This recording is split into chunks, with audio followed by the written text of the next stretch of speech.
Hi అండి. అందరూ ఎలా ఉన్నారు? మేమైతే బాగున్నాం. మీరు కూడా బాగుండాలని కోరుకుంటున్నాను. ముందుగా ఈ సంవత్సరం డీఎస్సీ రాస్తున్న వాళ్ళందరికీ ఆల్ ద బెస్ట్ అండి. అందరూ కూడా బాగా రాయాలి. మంచి మార్క్స్ రావాలని కోరుకుంటున్నాను. ఈరోజు టాపిక్ ఏంటంటే seventh class Telugu text book చెప్తున్నానండి. లెసన్ వైజ్ చెప్తున్నాను. ఇదేమో 19వ వీడియో అండి. ఈరోజు చెప్పవలసింది. దీనికి ముందు నేను 18 వీడియోస్ చేశాను. Only seventh class Telugu text book సంబంధించి, అలాగే third class, fourth class, fifth class, sixth class Telugu text బుక్లన్నీ కంప్లీట్ చేశాను. ఓన్లీ తెలుగు మాత్రమే కంప్లీట్ చేస్తానండి. టెక్స్ట్ బుక్స్ అన్ని లెసన్ వైజ్ చెప్పాను. చాలా ఇంపార్టెంట్ బిట్స్ అండి అవి. కంటెంట్ కూడా చాలా ఎక్కువగా ఉంది. అందువల్ల అన్నీ కూడా లెసన్ వైజ్ చెప్పడం జరిగింది. అలాగే దీనికి ముందు సైకాలజీ బిట్స్ అనేవి చాలా ఎక్కువ చేశానండి. చాలా ఇంపార్టెంట్ బిట్స్ చేశాను. ఒకసారి చూడండి. నేను మన మన ఛానల్కి సంబంధించి ప్లేలిస్ట్ అనేది పెట్టానండి. అదే ఈడిఎస్ ఛానల్ డిఎస్సి బిట్స్ అని ఉంటుందండి. ఈడిఎస్ ఛానల్ డిఎస్సి బిట్స్ అని ఉంటుంది ప్లేలిస్ట్. అందులో డిఎస్సికి సంబంధించి అన్ని బిట్స్ కూడా ఉన్నాయండి. అదొకసారి మీరు చూడండి. అందులో డిఎస్సికి సంబంధించి చాలా ఇంపార్టెంట్ బిట్స్ అనేవి చెప్పడం జరిగింది. నేను కొన్ని వీడియోస్ నేను డిస్క్రిప్షన్లో పెడతానండి. ఒకసారి చూడండి. మీకు నచ్చితే ఛానల్ని సబ్స్క్రైబ్ చేయండి. అలాగే ఈరోజు ఇప్పుడు చెప్తున్నవన్నీ వీడియోగా నచ్చితే లైక్ చేయండి, షేర్ చేయండి, సబ్స్క్రైబ్ చేయండి ఫ్రెండ్స్. ఇప్పుడు ఇవన్నీ నేను చెప్పేసాను. మేలు ముత్యాలు లెసన్కి సంబంధించి నేను ఇవన్నీ చెప్పడం జరిగిందండి. ఇవన్నీ కూడా నేను చెప్పాను. ఇవి వాటి కంటిన్యూస్లో ఇవి చెప్తున్నానండి. చూడండి, ఇప్పుడు మన టాపిక్లోకి వెళ్తే చూడండి, కింది మాటలకు విగ్రహ వాక్యాలు రాయండి అన్నాడు.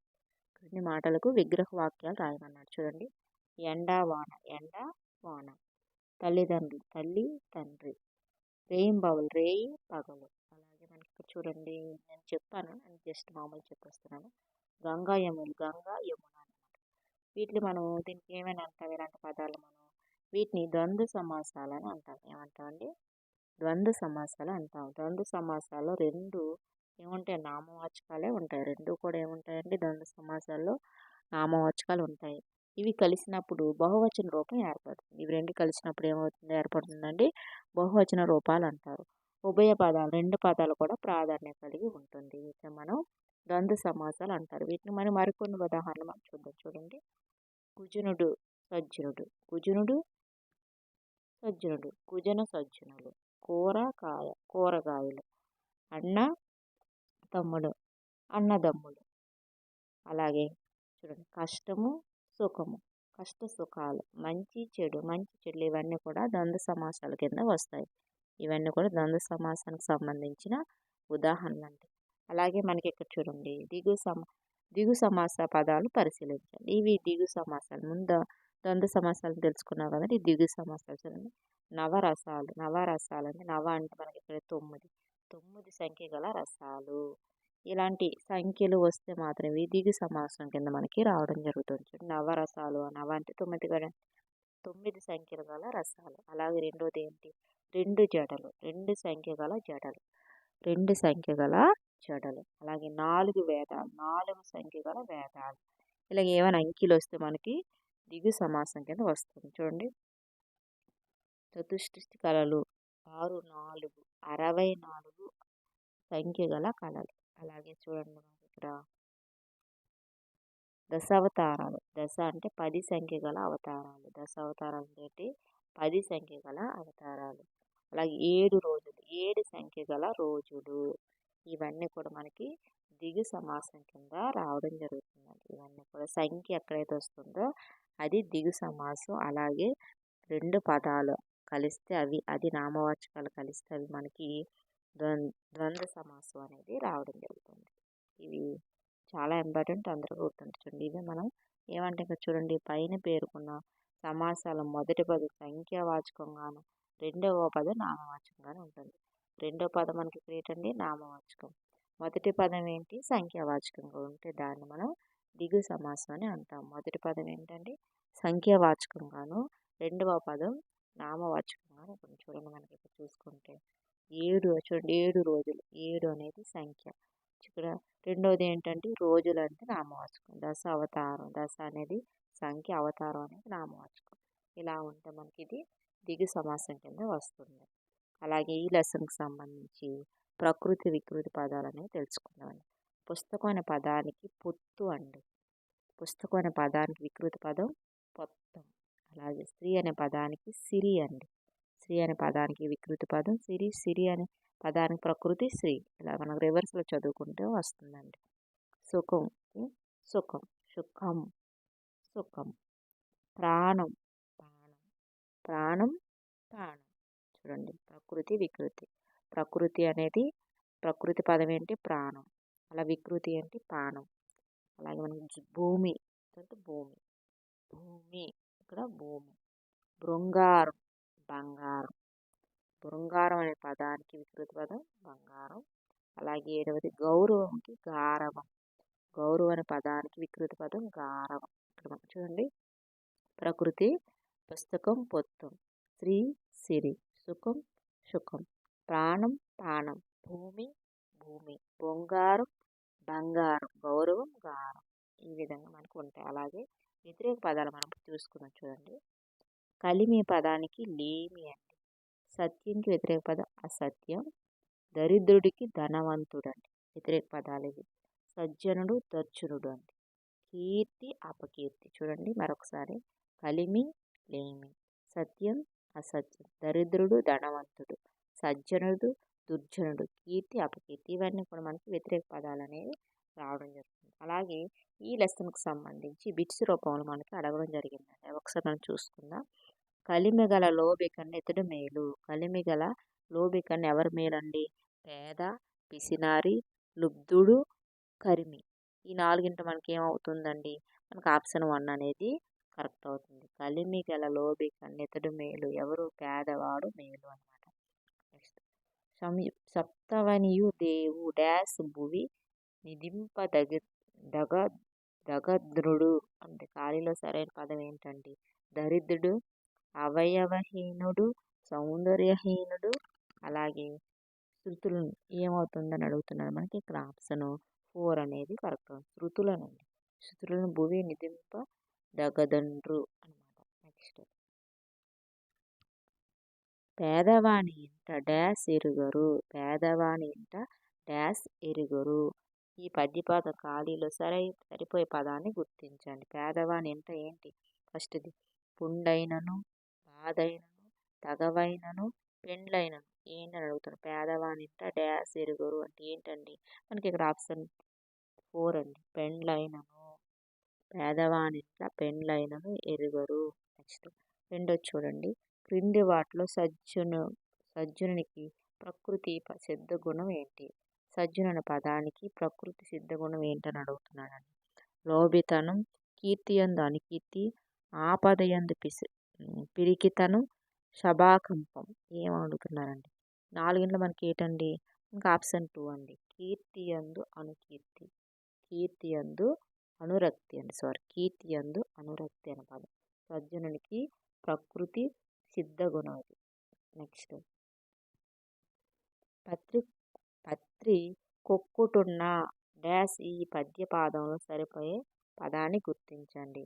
పత్రి కొక్కటున్న ఏంటి? 10,000 సైన్యమా, మిత్రకోటి, పత్రిక లేకున్నా అవని పైనే ఏంటని అడుగుతున్నారు. మనకి ఇప్పుడు ఏమవుతుందండి? ఈ నాలుగింట్లో మనకి ఆప్షన్ 1 అండి. 10,000 సైన్యం. పత్రిక ఒక్కటున్న 10,000 సైన్యం. నెక్స్ట్ మనం చూడండి 6వది సజ్జనుని గుణం కానిది. సజ్జను యొక్క గుణం కానిది ఏంటి? మధ్యలో ఈ నాలుగింట్లో ధైర్యం, పిరికితనం, విద్య నేర్చుకోవాలని తపన, వాక్చాతుర్యం. ఏమవుతుంది? సజ్జను యొక్క గుణం కానిది అన్నారండి. ఇక్కడ మనకి ఇక్కడ ఏమవుతుంది? ఆప్షన్ 2 అనేది కరెక్ట్. పిరికితనం అనేది సజ్జను యొక్క గుణం కానిది. ధైర్యం, విద్య నేర్చుకోవాలని తపన, వాక్చాతుర్యం ఇవన్నీ యొక్క సజ్జను యొక్క గుణం అండి. నెక్స్ట్ ప్రజలకు రక్ష లేదు పత్రిక లేకున్నా అన్నది. ప్రజలకు రక్ష లేదు పత్రిక లేకున్నా అన్నది ఎవరు? నార్ల, విశ్వనాథ, కరుణశ్రీ, గుర్రం జాస్వాయి.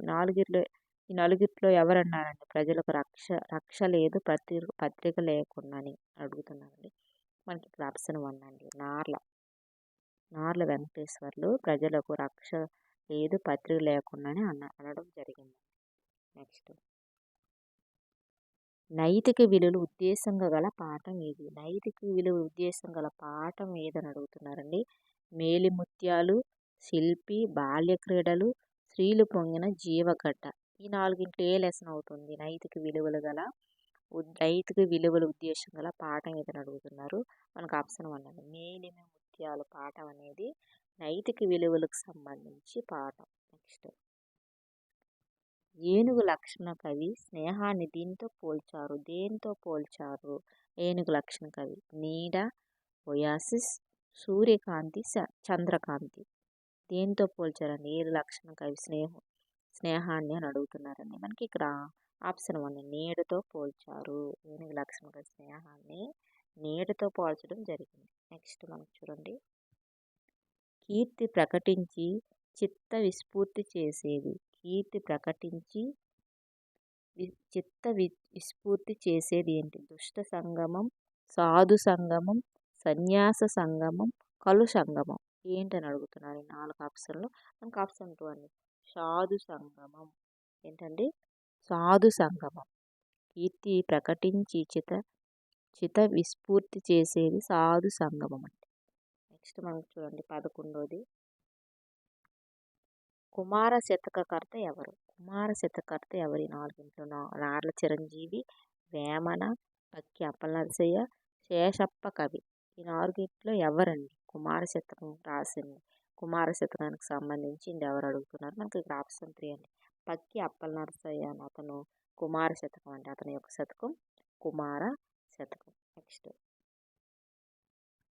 12, సుభాషిత రత్నావళి రచించింది ఎవరు? సుభాషిత రత్నావళి రచించింది ఎవరు? మారద వెంకయ్య, ఏనుగు లక్ష్మణ కవి, నార్ల వెంకటేశ్వరరావు, గువ్వల చెన్నడు. ఎవరండి సుభాషిత రత్నావళి రచించిందని అడుగుతున్నారు. మన 4 మనకి ఆప్షన్ 2 అనేది కరెక్ట్. ఏనుగు లక్షణ కవి, ఏనుగు లక్షణ కవి సుభాషిత రత్నావళి రచించడం జరిగింది. నెక్స్ట్, నరసింహ శతకం రచించింది ఎవరు? నరసింహ శతకం రచించింది ఎవరు? శేషప్ప కవి, అజ్ఞాత కవి, నార్ల చిరంజీవి, పక్కి అప్పలనరసయ్య. ఎవరండి ఈ 4 నరసింహ శతకం రచించిందని అడుగుతున్నారు. మనకి ఆప్షన్ 1 అండి, శేషప్ప కవి అనే అతను నరసింహ శతకం రచించడం జరిగింది. నెక్స్ట్, క్రింది వాటిలో నార్ల చిరంజీవి రచించిన శతకం ఏది? క్రింది వాటిలో నార్ల చిరంజీవి రచించిన శతకం ఏదని అడుగుతున్నారండి. తెలుగు బాల, తెలుగు పూలు, వాస్తవ నార్ల వారి మాట, తెలుగు సుగుణ. ఈ 4 నార్ల చిరంజీవి రచించిన శతకం ఏదని అడుగుతున్నారు. మనకి ఇక్కడ ఆప్షన్ 2 అనేది కరెక్ట్. తెలుగు పూలు. తెలుగు పూలు అనేది నార్ల చిరంజీవి రచించిన శతకం అండి. వీడియో నచ్చితే లైక్ చేయండి, షేర్ చేయండి, సబ్స్క్రైబ్ చేయండి ఫ్రెండ్స్. నెక్స్ట్, తిరువరి అర్థం ఏంటి? తిరువరి అనే పదానికి అర్థం ఏంటి? తెలివైన వాడు, బాటసారి, దుష్టుడు, కలుడు. ఎవరని అడుగుతున్నారు. మనకి ఇక్కడ ఆప్షన్ 2 అనేది కరెక్ట్ అవుతుంది, బాటసారి అండి. తిరువరి అనే పదానికి అర్థం ఏంటంటే బాటసారి. నెక్స్ట్, కలిమిగల పద్యాన్ని అనుసరించి గవ్వలచెన్నుడి దృష్టిలో గొప్పది ఏంటి? కలిమిగల పద్యాన్ని అనుసరించి గవ్వలచెన్నుడి దృష్టిలో గొప్పది ఏది? పారావారం, చలమ, అంబుది, శరది. ఈ 4 మనకి ఏంటండి? మనకి ఇక్కడ ఆప్షన్ 2 అనేది కరెక్ట్, చలమ అండి. చలమ. కలిమిగల పద్యాన్ని అనుసరించి గవ్వలచెన్నుడి దృష్టిలో గొప్పది ఏంటంటే చలమ అండి. నెక్స్ట్ 17 చూడండి, శృతులు అంటే ఏంటి? శృతులు అంటే పురాణాలు, ఇతిహాసాలు, ప్రబంధాలు, వేదాలు. ఈ 4 ఏమవుతుంది? శృతులు అంటే ఏంటి అని అడుగుతున్నాం. మనకు అక్కడ ఆప్షన్ 4 అనేది కరెక్ట్, వేదాలండి. శృతులు అంటే ఏంటంటే మనకి ఇక్కడ వేదాలు. శృతులు అంటే వేదాలు. నెక్స్ట్ మనకు చూడండి, తాలిమి. తాలిమి అర్థం ఏంటి? తాలిమి అంటే అర్థం ఏంటి? ఓర్పు, దానం, కోపం, ధనం. ఓర్పు, దానం, కోపం, ధనం అండి. తాలిమి అంటే అర్థం ఏంటి? ఇక్కడ 4 అడుగుతున్నారు. మనకి ఇక్కడ ఆప్షన్ 1 అండి, ఓర్పు అండి. తాలిమి అంటే అర్థం ఓర్పు. నెక్స్ట్ మనం చూడండి, ఉదయం పూట నీడను ఏనుగు లక్షణ కవి దీంతో పోల్చాడు. ఉదయం పూట నీడను ఏనుగు లక్షణ కవి దేంతో పోల్చాడు? మంచి వాళ్ళతో స్నేహం, చెడ్డ వాళ్ళతో స్నేహం, దానగుణం, పిసనారితనం. దేంతో పోల్చాడు? ఉదయం పూట నీడని దేంతో పోల్చడం జరిగిందంటే మనకి ఇక్కడ ఆప్షన్ 2 చెడ్డవాళ్ళతో స్నేహం. చెడ్డవాళ్ళతో మనకి స్నేహాన్ని పోల్చడం జరిగింది. ఏనుగు లక్షణ కవి ఉదయపు నీడని చెడ్డవాళ్ళతో స్నేహంతో పోల్చడం జరిగింది. నెక్స్ట్ మంచి వాళ్ళతో స్నేహాన్ని ఏనుగు లక్షణ కవి దేంతో పోల్చాడు? నదీ ప్రవాహం, మేఘ ప్రయాణం, సాయంకాలం నీడ, సముద్ర సంగమం దేంతో పోల్చాడని అడుగుతున్నాడు. ఉదయం పూట సాయంత్రం మంచి వాళ్ళ స్నేహాన్ని దేంతో పోల్చాడు? మనకి ఇక్కడ ఆప్షన్ 3 అండి కరెక్ట్ అవుతుంది. ఆప్షన్ 3 సాయంకాలపు నీడ. మంచి వాళ్ళతో స్నేహం అనేది సాయంకాలపు నీడ అండి. అలాగే చెడ్డవారితో స్నేహం మనం దేంతో పోల్చాడు? ఉదయం పూట ఎండ. ఉదయం పూట వచ్చే ఎండ ఏమో చెడ్డవారి స్నేహంతో పోల్చాడు. ఉదయం పూట నీడేమో చెడ్డవారితో స్నేహం. అలాగే సాయంకాలపు నీడేమో మంచివారితో స్నేహం అని ఏనుగు లక్షణ కవి పోల్చడం జరిగింది. నెక్స్ట్ సాయంకాలం నీడ ఏంటి? క్రమక్రమంగా పెరుగుతుంది, క్రమక్రమంగా తగ్గుతుంది, అసలు కనిపించదు, కనిపించిన వెంటనే మాయమవుతుంది. సాయంకాలం నీడ ఎలా ఉంటుందని అడుగుతున్నారు. మనకి ఇక్కడ ఆప్షన్ 1 అనేది క్రమక్రమంగా పెరుగుతుంది. సాయంకాలం నీడ ఏమవుతుందండి? క్రమక్రమం పెరుగుతుంది. తర్వాత సంహార దురిత దూర నరసింహ దుష్ట ఈ వాక్యాలను తేట గీతి పద్య పాదంగా సరైన క్రమంలో అమర్చండి. సంహార దురిత దూర నరసింహ దుష్ట ఈ వాక్యాలు తేట గీతి పద్య పాదంగా సరైన క్రమంలో అమర్చండి అని అడిగారండి.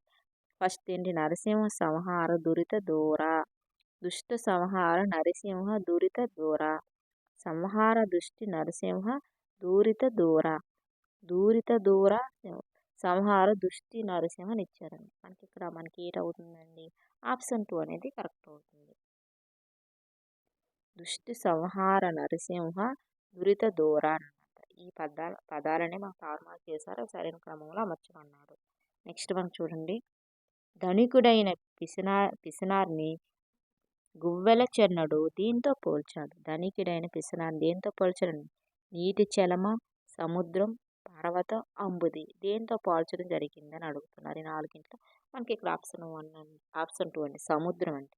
ధనికుడైన పేదవాడిని ధనికువైన పిసినారిని దేంతో పోల్చాడు? గువ్వల చెన్నడు మనకి సముద్రంతో పోల్చడం జరిగింది. నెక్స్ట్ మనం చూడండి. దానగుణం ఉన్న పేదవాడిని గువ్వల చెన్నడు దేంతో పోల్చాడు? దానగుణం ఉన్న పేదవాడిని దేంతో పోల్చాడు? సముద్రం, పర్వతం, అంబుది, నీటి చలమ దేంతో పోల్చడని అడుగుతున్నారండి.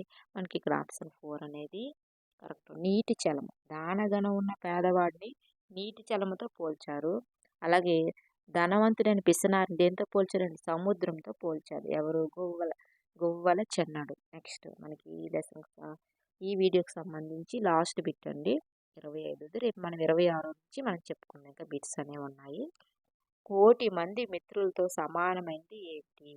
కోటి మంది మిత్రులతో సమానమైనది ఏంటి? పత్రిక, రేడియో, టీవీ, పాఠశాల.